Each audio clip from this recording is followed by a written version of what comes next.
R.F.. सिग्नलकडून Taloja phase 1कडे जाणाऱ्या रेल्वेच्या सबवेमध्ये पाणी भरल्याने वाहतूक बंद. रेल्वे प्रशासनाचा अत्यंत गलथानपणा. रेल्वे प्रशासन तळोजावासियांच्या जीविताशी व भावनांशी खेळ खेळत आहे. 25/5/2025 रोजी झालेल्या पावसामुळे रेल्वे सबवे हा जवळपास 40 तास बंद होता. त्याचा फटका तळोजावासियांना झाला. तळोजावासी हे अत्यंत जिकिरीने पावसामध्ये केंद्र फाटकच्या येथून ये-जा करतात ना.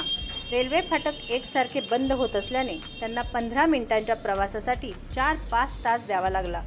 त्यावेळी पाणी उपसा करणारे पंप 5 पैकी 2 चालू असून तिसरा चालू करत आहे व 2 नादुरुस्त असून ते दुरुस्त करत आहे असे सांगण्यात आले होते. तर डिझेल पंप तात्काळ बसवून सबवेमध्ये पाणी साचणार नाही अशी ग्वाहीही दिली होती. त्यानंतर साधारणतः 25 दिवसांनी पुन्हा पावसामुळे सबवेमध्ये पाणी भरले आहे.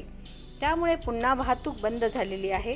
सबवे पंपचे व्यवस्थापक श्री राजेश पाटील यांच्याशी संपर्क साधून विचारणा केली असता त्यांनी सध्या 3 पंप चालू असून 2 नादुरुस्त पंप दुरुस्त करण्याकरता रेल्वे प्रशासनाने अद्याप मंजुरी दिली नसल्याने ते दुरुस्त झाले नसल्याचे कळविले आहे.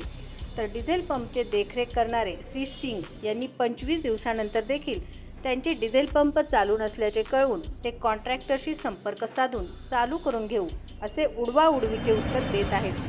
रेल्वे प्रशासन खालच्या अधिकाऱ्यांवर जबाबदारी टाकून देतात.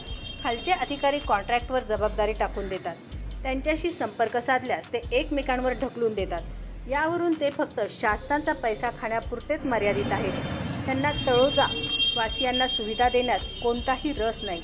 उलट त्यांना कसा त्रास होईल याकडे जास्त कल असल्याचे दिसून येत आहे. सदरबाबत तात्काळ उपाययोजना न झाल्यास रेल्वे रोको आंदोलन करू असे तळोजावासियांनी सांगितले आहे. वाहतूक पोलीस अधिकारी हजर असून वाहतूक चांगल्या प्रकारे नियमन करत आहेत. परंतु सबवे बंद असल्यामुळे त्याचा अतिरिक्त ताण पडत आहे.